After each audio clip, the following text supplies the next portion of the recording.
ACE, or Adverse Childhood Experiences, are a 10-part self-reported questionnaire given to adults in an effort to gain insight into current health issues, possible future concerns, and to provide understanding on the connection between trauma and health.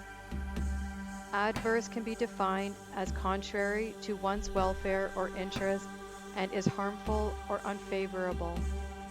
Many events, conflicts, or situations will arise in one's life that are adverse. This questionnaire provides a list of 10 adverse experiences, but there are many more situations that can be harmful, unfavorable, and contrary to welfare and interest. Recent lists have expanded to include other adverse experiences that expand on issues of bullying and post-pandemic isolation and stress. We will stick with the list of 10, but keep in mind that there are many more situations which would cause a disturbance in your health as they could cause trauma. Adverse can also be defined as moving in an opposite or opposing direction. When we consider that our childhood is almost always about exploration, growth, learning boundaries safely, and being nurtured, it is easy to see how these adverse events can grow. This test is administered to adults, but the questions are based on events that happened to us in childhood. This takes us through all of the developmental periods from birth to adulthood at 18. In many schools of thought, it is believed that there are formative years for our development, for our core beliefs, personality, paradigm, and general worldview. This can range between under 4 years old to under 8 years old. Often in these years, we don't have clear memories of any adverse experiences, but they may still shape us in profound and lasting ways. It is also said that the frontal cortex region of the brain does not fully develop until age 25, and often children are still living at home for even longer than this. This may push the range of adverse childhood experiences further out than was originally written. Experiences can be defined as the apprehension of an object, thought, or emotion through the senses or mind, also as the accumulation of skills and knowledge. These events can have an effect on our mind, body, nervous system, immune system, and general well-being at any time in our life. Much like post-traumatic stress disorder can occur at any age, so too can adverse events. The experiences that happen in childhood reach a deeper place within our subconscious, manifesting in our body later in life. Let's take a look. Question 1. Did you feel that you didn't have enough to eat, had to wear dirty clothes, or had no one to protect you or take care of you? This can manifest in extreme ways like abject poverty, children who are orphaned and left to fend for themselves, children who become homeless, or this can take a more seemingly benign way of neglect. Perhaps a parent was narcissistic, frequently out of the home, leaving the children to raise themselves. Question 2. Did you lose a parent through divorce, abandonment, death, or other reason? Why does every Disney movie center around a child having a deceased mother? Children who lose a parent through death at a young age may often feel insecure about life and abandoned. An all more common way to lose a parent is through divorce. Either having one parent be completely removed from the family due to fighting, courts, or police, or perhaps the trauma of moving back and forth from house to house with parents bad-mouthing and slandering each other. Question 3. Did you live with anyone who was depressed, mentally ill, or attempted suicide? There has been a stark rise in the amount of adults and children alike on antidepressant and anti-anxiety medication. It is hard for children not to internalize their parents' sadness as their own fault, feeling like they aren't good enough or cause the suffering in the parent. Conventional allopathic medicine has not found a very effective way of treating mentally ill patients, leaving many families suffering in this despair. Question 4. Did you live with anybody who has a drinking problem, use drugs, including prescription drugs? This has always been a problem and has torn families apart, as it is hard to both be married to your addiction and married to your spouse and family at the same time. In recent years, drug policies in many countries have become more slack, with drugs becoming more readily available. The opioid crisis has been a destructive force in many families and cost the lives of many people. There is no families not touched by this crisis, but children pay the highest price. Question 5. Did your parents or adult in your home ever hit, punch, beat, or threaten to harm each other? Many fighting parents believe that as long as they aren't hitting the children aren't affected by domestic violence. This is not true. Children need their parents to be safe and okay in order for them to feel safety and know that their parents are protecting them. Failure of a parent to protect themselves is a failure to protect their children. Question 6. Did you live with anybody who went to jail or prison? Shame the parent, shame the child. Not only will children miss the parent who has been removed from the home, but they will have to live with the stigma of the crime that the parent has committed. There are no victimless crimes. Question 7. Did a parent or adult in your home ever swear at you, insult you, or put you down? Emotional abuse is hard to define and hard to prove, but nonetheless is deeply damaging.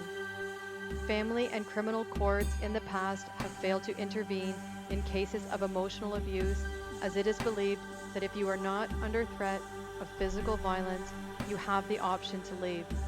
How could this be true for a child who has nowhere else to go? Question 8. Did a parent or adult in your home ever hit, beat, kick, or physically hurt you in any way? Corporal punishment is debated between families and cultural lines, with some people believing that it is a parent's right to discipline their child physically. Many studies have shown that children who were punished in this way grow up to be more delinquent and antisocial as adults. Might does not make right. How can an adult expect a child to control their temper if they can't as a parent? Question 9. Did you feel that no one in your family loved you or thought you were special? There are all times where we feel lonely and separated, but not all children feel unloved. This experience is rising as our world becomes busier and more complicated, requiring two-income families at the same time as having more single-parent homes. A child may feel this way because a parent genuinely doesn't show love, or as a result of a parent being required to be out of the home more. Question 10. Did you experience unwanted sexual contact? This violation strikes at every part of the psyche and body of a child. Beyond the physicalness of the abuse, there is insidious grooming of the mind and heart of the child. Often this experience happens within the family as access is greatest, but it can be committed by any other member of the community. It has been studied and reported that a higher number of scores on this questionnaire, the more likely a person is to exhibit poor health, including autoimmune diseases. Healthcare providers often take a history of illness, medications, and thorough ones might even ask about diet and lifestyle, but emotions and trauma are often overlooked. You are more than a body and a mind. You are also an energy being with an emotional body. When we experience events that are beyond our ability to process, they can get stored in the body and cause disease and pain. Children are naturally less able to process emotions or change perspectives on a situation or to gain meaningful insight as to what's happened. This leads them to become overwhelmed easily, and they have to compartmentalize the experience and store it away. As adults, we might be able to go back, look at these experiences, and understand how it wasn't our fault. But at the time this trauma was stored in the body, the mind of the child had two options. One, believed that the people in their lives were not capable adults. While this was actually true, this belief leaves the child thinking that there was nobody there to care for them. This leads most children to option two, which is to believe that their ineffective adult was perfectly fine and capable, and that it was indeed them who were broken and unworthy. These early beliefs get stored in our subconscious and shape our thoughts, perceptions, and later actions. Our nervous system creates patterns which follow us through life unless retrained. Whenever we experience something that reminds our inner child of that past moment, we revert back to the nervous system dysregulation. Living in a state of heightened sensitivity and an overreactive sympathetic nervous system causes our biochemical and biomechanical processes in the body to work overtime. When our mind is always busy looking for the next traumatic event, it is no wonder why our trauma and our immune cells are always looking for the next threat. As above, so below. As without, so within.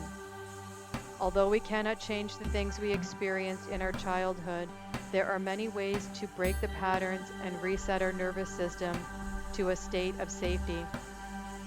There are many options to work on healing your trauma. Some involve cognitive behavioral therapy, talk therapy, family constellation, parts therapy, and other methods. Other people find it more beneficial to go directly to the body where the stored emotions live. This might be especially effective given that some traumas happen earlier than our memories can recall. Some of these bodywork therapies involve yoga, fascia release, tremor release therapy, and a host of others. Mindfulness and meditation can be another effective tool where you can work to bring your body back into parasympathetic state without having to recall the specific traumatic events. It is never too late to heal. No one is beyond healing. We are resilient, strong, and anti-fragile. This questionnaire is not meant to be fatalistic or a sentence. It is merely a tool used to work on potential problems before they arise, or to bring awareness to the relationship between our emotions, spirit, and body. If any of these multiple traumatic experiences have happened in your life and caused negative health outcomes or autoimmune disease, please note that there are many options and tools available to heal and many people who are able to help you. It is possible to find safety and regain trust in yourself and the world around you. If you like to meditate or would like to explore the potential of meditation to help you overcome trauma and to heal the nervous system, I have several meditation videos available on my channel. One has been created specifically to heal ACE events called Healing Your Inner Child. I will link it in the show notes. I wish you all the best in your healing journey. Have a blessed day and a blessed life. Namaste. If you found this information useful, please share it with somebody else who is struggling with any adverse childhood events as well. Please subscribe to my channel for more content on meditation, yoga, PEMF, as well as my podcast, Mind Over MS, where I explore alternative options for chronic conditions. You can also find me at energyovermatter.com. Thank you. Have a great day.